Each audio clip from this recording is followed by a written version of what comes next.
Hello everybody, welcome to my channel. My channel is knowledge from Shakuntala.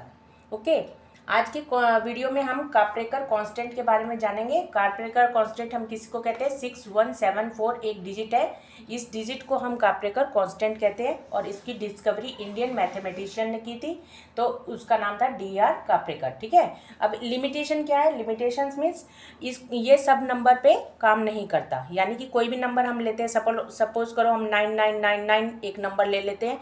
ठीक है, 9999 ले लेते हैं, तो उसके साथ हम काप्रेकर कांस्टेंट पे नहीं पहुंचेंगे.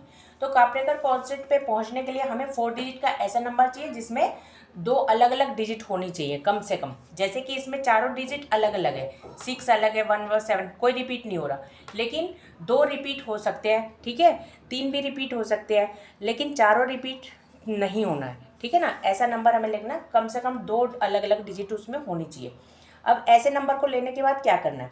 सबसे पहले वो नंबर हमने चूज़ किया, उसके बाद उन डिजिट्स को, जो उसकी डिजिट्स है, सपोज करो ये डिजिट्स है, तो इसको हमने अरेंज करना है. पहले असेंडिंग में अरेंज करेंगे, सबसे छोटे को लिखेंगे, जैसे 1 को लिख दिया, फिर 4 को लिख दिया, फिर 6 को, फिर 7 को, तो असेंडिंग में अरेंज हो गया.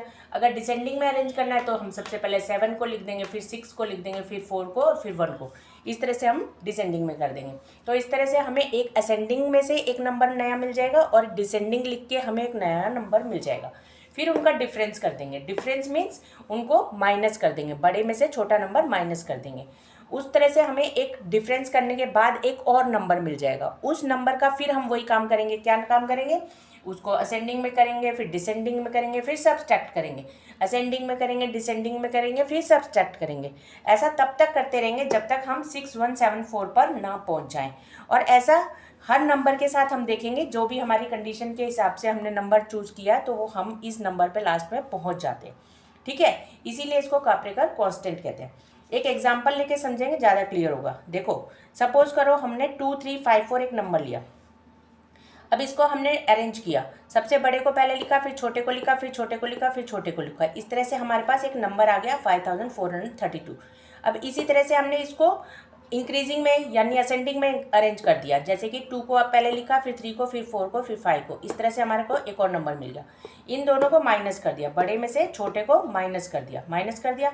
तो माइनस करने से हमें मिल गया 3087 मिल गया. अब इस जो नया नंबर हमें मिला है, इसके डिजिट्स को भी अरेंज करेंगे.